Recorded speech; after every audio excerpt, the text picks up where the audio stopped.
우리 옆에 있는 분들이 한번 질문해 보실까요? 우리 성도님 가정은 예배하는 가정입니까? 한번 질문하실까요? 성도님 가정은 예배하는 가정입니까? 아멘. 네. 우리 교회에서만이 아니라 우리 가정에서 예배하고 있냐? 우리 담임 목사님 이번 주에 시작하시면서 그런 주제로 말씀을 나눴고, 또 저도 목사님께서 설교 준비를 하라고 하셨을 때 또 이런 주제를 같이 또 나누고 싶어서 그랬습니다. 우리가 5월이 되면 또 특별히 좀 더 돌아보게 되죠. 또 많은 날들이 있고, 또 어떤 분들에게는 아이고 뭔 날이 이렇게 5월에는 많은지 모르겠다고 그렇게 하시는 분들도 있는 것 같습니다. 그런데 우리가 단지 이 5월을 가정의 달로 그냥 감사하고 행복한 시간이다라고만 보내기에는 오늘날 우리의 가정들이 처한 현실이 참 녹록치 않다는 것을 경험하게 됩니다. 오늘날 주변을 우리가 돌아보면 많은 가정들이 무너져 가고 있음을 참 보게 돼요. 너무나 안타까운 현실들이고, 특별히 또 우리 교회 안에서도 함께 신앙생활하던 사람들이 또 자리에 없는 모습들을 제가 이렇게 성도님들하고 이렇게 차를 타고 가면서 그런 이야기들을 좀 종종 듣게 됩니다. 주말마다 여러분 요즘에 통계를 보니까 30대 40대의 사람들이요, 지금 한국교회 안에서 너무너무나 코로나 이후에 많이 돌아오지 않고 있습니다. 회복되지 않는다는 겁니다. 그래서 구체적으로 그 이유를 조사를 해봤더니 주말마다 교회 대신 캠핑을 가는 가정이 많아졌고, 바쁜 학원 일정에 밀려서 자녀들의 예배를 놓치게 함을 통해서 부모들까지 어느 순간 그 교회 더 이상 나가지 않게 되는 경우가 많다고 합니다. 또 가정의 신앙에 대해서 전혀 이야기를 나누지 않게 되었다고 해요. 이것이 믿지 않는 세상 사람들을 대상으로 조사한 것이 아니라 교회를 경험하였고 교회에 다녔었던 분들을 조사하고 나누었던 그런 통계 자료인데, 그런 안타까운 결과들이 나온 것입니다. 여러분, 교회 출석률의 문제가 아니라 가정 안에서 신앙이 연결되어지지 않고 있다는 것을 보여주는 통계라고 생각합니다. 가정 예배가 무너지고 부모님들의 신앙이 자녀들에게 더 이상 보여지지 않을 때에 여러분 어떤 일이 일어날까요? 이미 지금 급속도로 일어나고 있는데, 신앙이 다음 세대로 전해지는 과정이 희미해지고 있다는 것입니다. 부모의 기도 소리 없이 자란 자녀는요, 믿음보다 성적과 성공과 경쟁이라는 기준으로 세상을 바라볼 수밖에 없습니다. 여전히 함께 살고 있지만 신앙이 중심이 되었던 것은 점점 추억 속으로 사라지고 있다라는 말을 하곤 합니다. 여러분, 이러한 시대의 흐름 속에서도 저와 여러분은 어떻게 해야 될까요? 신앙의 방향을 분명히 선언하고 결단하는 가정이 하나님은 오늘도 절실히 찾고 계시는 줄로 믿습니다. 아멘. 그리고 그 가정이 저와 여러분의 가정 되기를 소망합니다. 여러분, 이것은 오늘 이 고백은요, 여호수아라는 한 지도자의 고백일 뿐만 아니라 정말 가정의 신앙적인 우리의 결단, 정말 하나님께서는 오늘 이 결단과 고백을 통해서 우리의 가정의 귀한 은혜와 우리 가정이 나아갈 방향들을 붙들어 주실 줄로 믿습니다. 오늘 우리의 결단을 통하여서 우리의 가정이 우리의 또 자녀들에게 계속해서 그러한 신앙의 모습들이 이어져가는 복된 가정들이 되시기를 간절히 소망합니다. 아멘. 오늘 본문 말씀 사실 14절과 15절을 중심으로 말씀을 전하는데 1절부터 13절까지를 좀 본문의 배경을 설명하고자 또 본문으로 잡아보았습니다. 여러분, 우리가 먼저 믿음의 가정으로서 결단하는 데서는 뭐가 필요할까요? 첫 번째는 신앙은 은혜를 기억해야 된다는 겁니다. 은혜를 기억하는 데서 시작이 된다는 겁니다. 오늘 본문 우리가 읽었던 1절부터 13절까지의 말씀은요, 여호수아가 세겜의 이스라엘 모든 지파를 불러 모아서 과거에 하나님이 우리에게 어떻게 하셨는지에 대해서 역사하셨는지를 회상하는 장면이죠. 세겜은 단순히 어떤 모이는 장소가 아니라 아브라함에게 약속이 주어졌고 야곱이 제단을 쌓았던 언약의 땅이옵니다. 여러분, 야곱이 제단을 쌓았던 이 언약의 땅, 너무나 중요한 의미가 있는 이 땅에서 여러분 단순한 회상이 아니라 하나님의 약속을 되새기고자 하는 의도를 가지고 지금 설교하고 있는 거죠. 여호수아는 출애굽과 광야 생활, 그리고 가나안 정복까지 이어지는 이스라엘 역사를 요약하면서 반복적으로 한 가지를 강조합니다. 내가 너희를 인도했고 내가 너희의 대적을 몰아냈고 내가 이 땅을 주었다. 누가 말씀하신 거죠? 하나님께서 하셨다라고 말씀하고 있습니다. 여러분, 이 본문의 회고 속에 17번이나 내가라는 표현이 등장합니다. 성경에 반복되는 건 뭐다? 중요한 거다. 그죠? 중요하게 하나님께서 계속해서 여호수아를 통해서 내가 이걸 17번이나 말씀하셨다는 거예요. 여러분, 이것이 무엇입니까? 철저하게 지금 이 자리까지 인도하신 분은 누구다? 하나님이 은혜다라는 것을 지금 말씀하고 있는 겁니다. 여러분, 신앙은요, 내가 무엇을 했냐 여기서 시작하는 게 아닌 거예요. 그러니까 신앙은요, 내가 어떤 업적을 했냐 이런 걸로 되는 게 아니에요. 하나님이 어떻게 내 삶에 역사하셨느냐에서 시작합니다. 여러분, 믿으십니까? 여러분, 하나님이 우리의 삶에 어떻게 역사하셨고 지금 어떻게 역사하고 계시고 앞으로 하나님이 우리의 삶에 어떻게 역사하실 것인지가 신앙의 본질적인 모습이 돼야 된다는 거예요. 내가 어떻게 하기? 내가 어떻게 해야지? 이런 것보다 하나님은 더 어떤 거에 관심이 있습니까? 하나님이 우리에게 행하신 일들에 관심이 있으신 거예요. 여러분, 이스라엘이 가나안에 들어온 것은요, 군사력이나 전략 때문이 아니었죠. 그들은요, 노예로 오래 살았던 사람들이에요. 싸움을 잘했을까요? 아니에요. 어떻게 훈련된 군사들을 이길 수 있어요? 그들은 겁쟁이들이었어요. 단지 숫자가 좀 많았죠. 그런데 그 숫자도 누가 많게 하셨어요? 하나님께서 하셨잖아요. 그러니까 여러분, 이 이스라엘 백성들의 모든 것들이, 모든 능력을, 모든 힘을 다 하나님이 주셨어요. 하나님이 바위 틈에서 물을 내셨죠. 하늘에서는 만나를 내리셨어요. 여리고성은 무너뜨리셨어요. 미사일로요? 아니죠. 하나님 말씀에 순종하니까 하나님이 무너뜨리셨어요. 여러분, 고고학 자료들 보니까 여리고가 진짜 무너질 수 있는 성이 아니래요. 벽 두께가 오늘날의 무기로도 좀처럼 이렇게 할 수 없는데 하나님이 무너뜨리셨다는 거예요. 그것도 내부에서부터. 요단강을 마른 땅처럼 만들어서 건너게 하셨습니다. 여러분, 우리 가정도 마찬가지라는 거예요. 이스라엘 백성들이 그러한 하나님을 경험했듯이 오늘날 우리의 가정들이 무너지지 않고 살아있을 수 있던 것 무엇입니까? 하나님의 은혜입니다. 여러분, 그렇게 고백하십니까? 여러분, 정말 제가 이 말씀을 준비하면서도 정말 너무 소름이 막 돋는 거예요. 왜 늘 기억한다고 하면서도 나는 잊고 사는 것일까?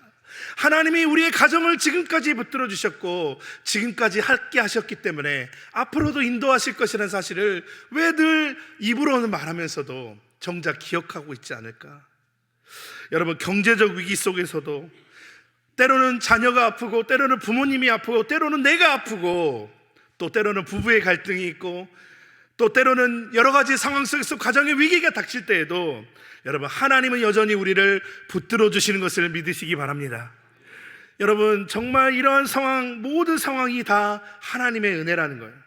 여러분, 신앙의 감사, 오늘 특별히 올 한 해 우리가 감사하고 기뻐하기로 결정했잖아요. 하나님께서 우리에게 그런 멋진 말씀 주셨잖아요. 그런데 이 감사는 어디에서부터 올까요? 기억에서 오는 겁니다. 뭘 기억하는 거예요? 하나님이 내게 행하신 일들을. 아멘. 여러분, 어떻게 교회 다니셨어요? 기억하시죠? 하나님의 그 놀라운 은혜로 나에게 은혜 주신 일들을 기억하는 거예요. 우리의 가정을 지금까지 인도하셨고 우리의 가정, 우리의 자녀를 어떻게 하셨고 우리의 부모님들에게 주셨던 그 은혜를 통해 여기까지 함께하고 계시다는 겁니다. 여러분, 가정 예배 속에서 또 식사기도 속에서 여러분, 우리 식사기도 요즘에 보면 제가 중고등부 아이들에게 질문하거든요. 안 해요, 애들이. 안 한다니까요, 애들이 식사기도를. 창피해서 그런 건지 안 하더라고요, 여러분. 정말 이런 사소한 것처럼 보이지만 이런 일상에서 다뤄지는 작은 믿음의 표현들, 여러분, 우리 이것들이 좀 회복되어졌으면 좋겠습니다. 그런데 이 훈련들이 어디에서 나올까요?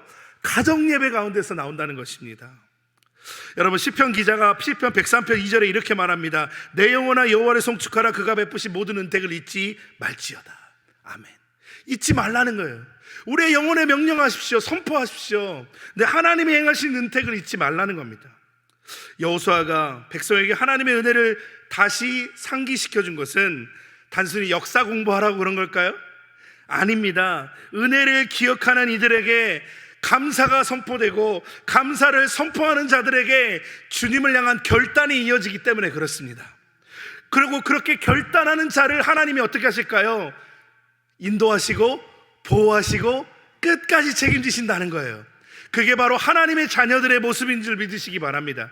또 주님 예수 그리스도의 그 은혜로 구원받은 저와 여러분의 모습인 줄로 믿으시기를 바랍니다. 아멘. 그러면서 이제 14절 15절에 우리가 너무나 잘 아는 귀한 말씀을 하나님께서 허락하여 주시죠.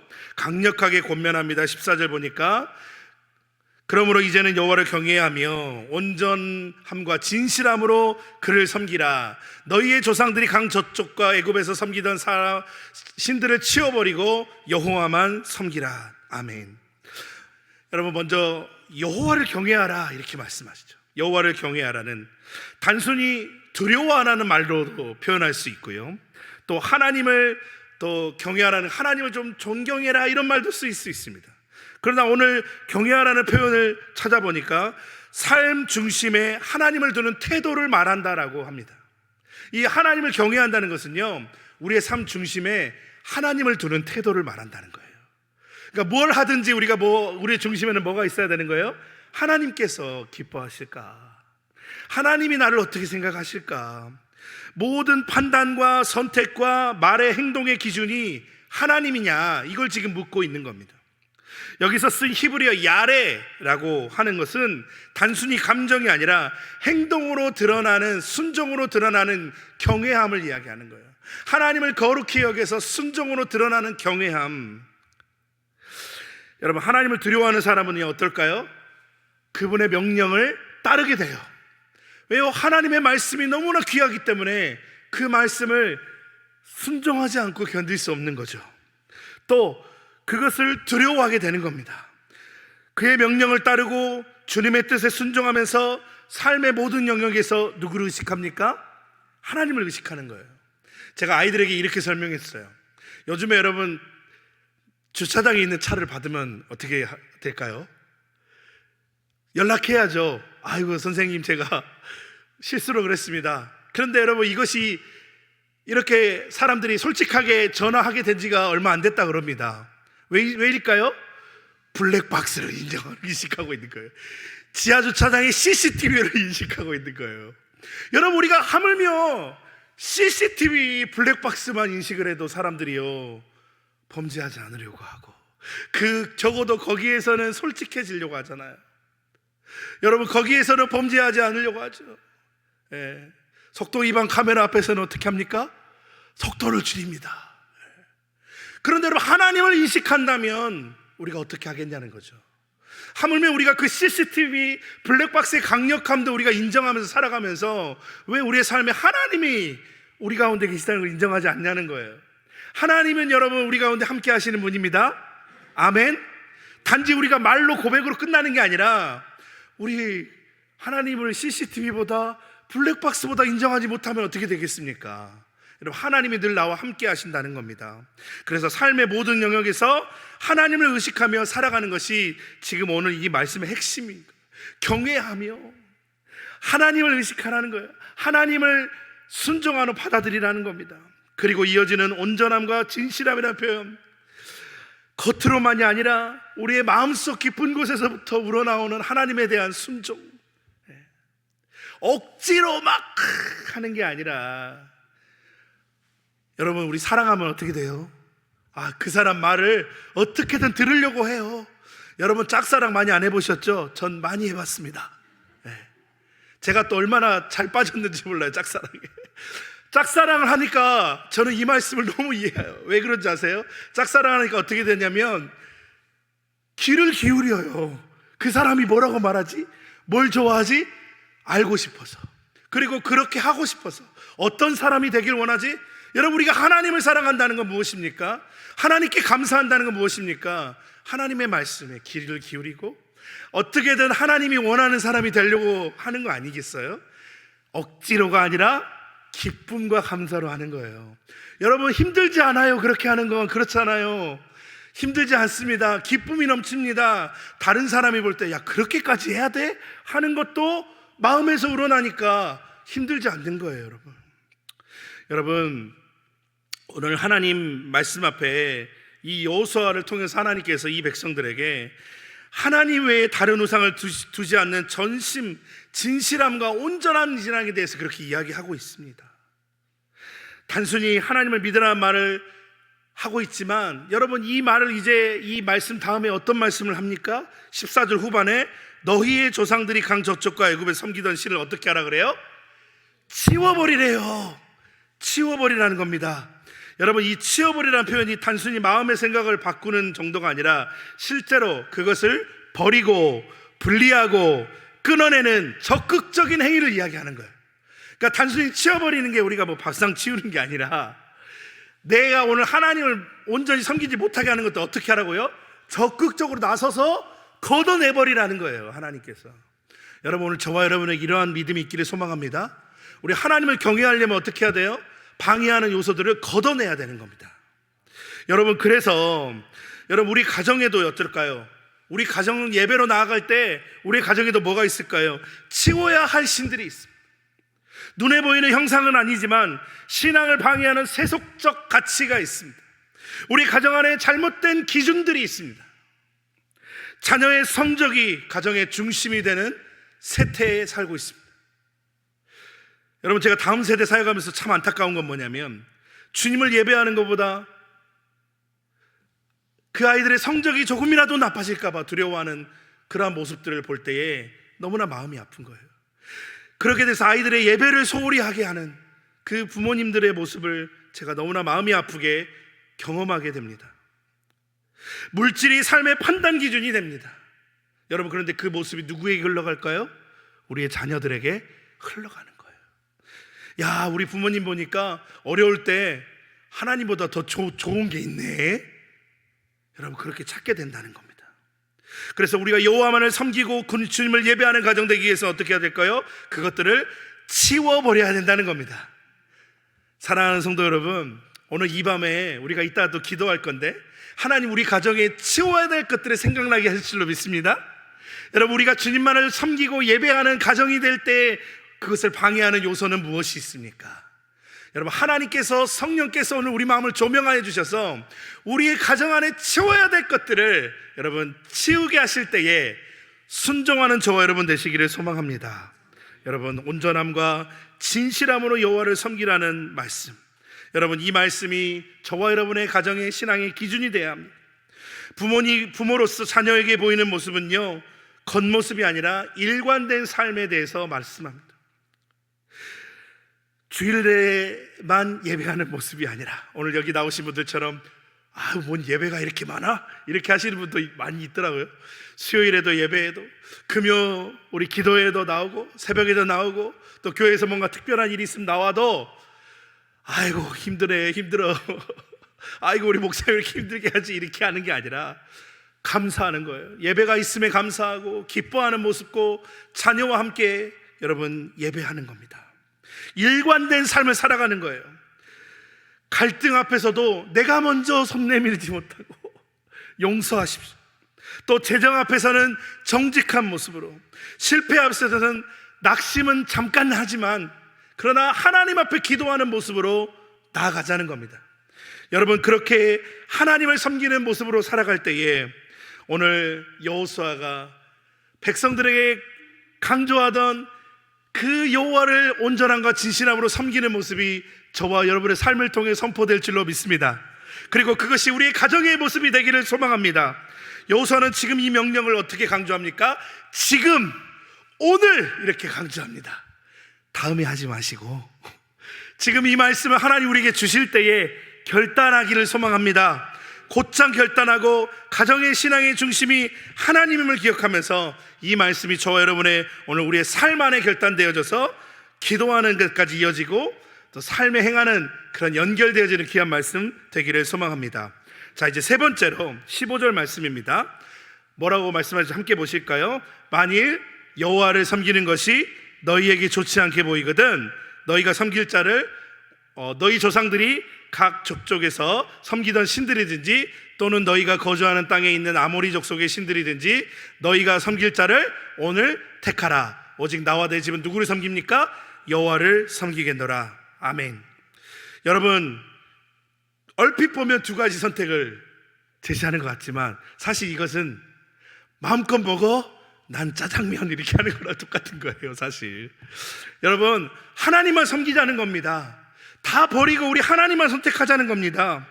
여러분, 오직 나와 내 집은 여호와를 섬기겠노라 하는 지도자의 영적 결단이 여러분 선포되고 있는 겁니다. 여러분 따라해 봅시다. 나는 우리 가정의 영적 리더다. 그러면 누가 먼저 결단해야 될까요? 내가 먼저. 여러분, 우리 담임 목사님 주일에 설교한 말씀을 듣고 저희 아내하고 우리가 먼저 결단하고 가정 예배 이제 다시 시작하자고. 예전에 잠깐 드렸었다가 하지 못했던 거 이제 다시 하자고 결단했어요. 여러분, 그래 날짜를 고르려니까 이게 또 애매하네. 이거 월요일에는 어째서 안 되고 화요일에는 어째서 안 되고 수요일에는 어째서 안 되고 주일날 저녁에 하자고 그랬더니 예배 드렸는데 또 저녁에 또 하자고. 그러고 어렵더라고요. 네, 정말 어렵더라고요. 그러네 먼저 결단하자는 거예요.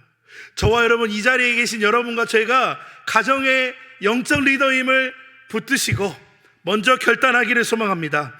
우리의 집은 하나님을 따르겠습니다 하면서 우리 가정의 결단으로 나아가게 하실 줄로 믿습니다. 여러분, 특히 이 고백에서 내 집이라는 단어가 이 히브리어로 베이트라는 단어가 쓰였는데 이것이 가정이라는 공간뿐만 아니라 삶의 영역 전체를 포함하고 있는 단어입니다.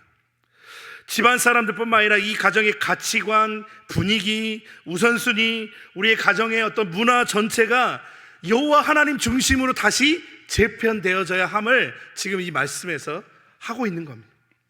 여러분, 그래서 저와 여러분도 어떻게 고백하자고요? 오직 나와 내 집은 여호와를 섬기겠노라. 여러분, 매일 아침 매주 예배마다 자녀와의 갈등 속에서 재정의 위기 앞에서 우리는 이 결단이 반복되어져야 합니다. 아멘. 여러분, 우리 이 말씀 우리 모두에게 도전하죠. 여러분, 저와 여러분은 지금 무엇을 위해, 누구를 섬기고 있고 무엇을 위해 살고 있습니까? 말로는 우리가 다 하나님을 섬긴다고 합니다. 그런데 저와 여러분의 지금 실제로 삶의 가치관은 어디에 있습니까? 여러분, 어떤 걸 제일 많이 보고 계시죠? 여러분, 어떤 걸 제일 지금 떠올리고 계십니까? 여러분, 젊은 사람들은 뭘 보면 아는지 아세요? 유튜브 첫 화면을 보면 압니다. 이 사람의 유튜브 첫 화면을 보면 그 첫 화면에는 제가 이거 알려드리면 안 되는데 이거 전국 비밀인데 우리 청년들이나 중고등학생들 싫어하려고 모르겠습니다.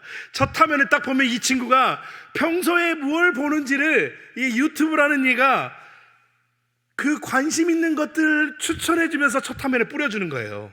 그러니까 나도 점검할 수가 있는 거예요. 내가 유튜브를 딱 켰을 때 나오는 첫 화면에 말씀이 나오고 찬양이 나오고 그런 내용이 나오는 것이 좋겠죠. 그런데 정치가 많이 나오시더라고요. 요즘에 보니까. 그죠? 저도 회개합니다. 많이 나오더라고요. 다른 분야들이 막 나오는 거예요. 여러분, 우리의 관심이 어디에 있냐는 거예요. 우리가 정말 주님을 믿는다고 하면서 우리가 주일에는 예배드리면서 정말 그럴싸한 고백으로 하나님 앞에 나아가지만 정말로 우리의 관심은 어디에 있습니까? 그래서 우리 가정 예배가 너무 중요한 것 같아요. 이 가정 예배를 통해서 우리가 주일날 예배드렸던 그 신앙의 정신, 결단, 그리고 우리의 그 주님이 주신 말씀들을 가정 내로 끌고 들어오고, 그래서 우리의 살아가는 모든 현장 속에서 우리가 주님을 예배함을 통해서 우리가 유지해 갈 수 있는 겁니다. 여러분, 제가 생각해 보니까 그렇더라고요. 주일날 예배하고 또 그 말씀을 가지고 가정에 와서 또 나누면서 또 계속해서 그래서 하나님이 우리에게 주시는 가치관들을 유지시키고 연결시켜 나아갈 수 있게 되겠더라고요. 여러분, 그래서 이러한 고백들이 저와 여러분뿐만 아니라 우리의 자녀들에게도 계승되어져서, 여러분, 우리 교회 하나님께서 생각해 보면 얼마나 귀합니까? 105년 전에 주셨잖아요. 이 땅에 105년 전 이 지역의 교회를 지금까지 이어주셨잖아요. 여러분, 얼마나 귀합니까? 여러분, 하나님께서 이 100여 년의 시간 동안 우리 교회를 이 지역에서 주의 복음을 전하게 하셨다는 사실, 그리고 거기에 지금 쌓이고 쌓인 그 신앙의 헌신 속에서 저와 여러분이 지금 서 있다는 것을 우리 잊지 않았으면 좋겠습니다. 이제 말씀을 마치겠습니다. 오늘 나와 내 집은 누구를 섬기겠느냐라고 질문하고 있습니다. 저와 여러분은 누구를 섬기시겠습니까? 우리 함께 고백해 볼까요? 나와 내 집은 예수님만 섬기겠습니다. 아멘. 여러분, 오늘 주님께서 우리에게 하신 이 고백이 저와 여러분의 고백일 뿐만 아니라 저와 여러분의 각 가정의 고백이 되기를 소망합니다.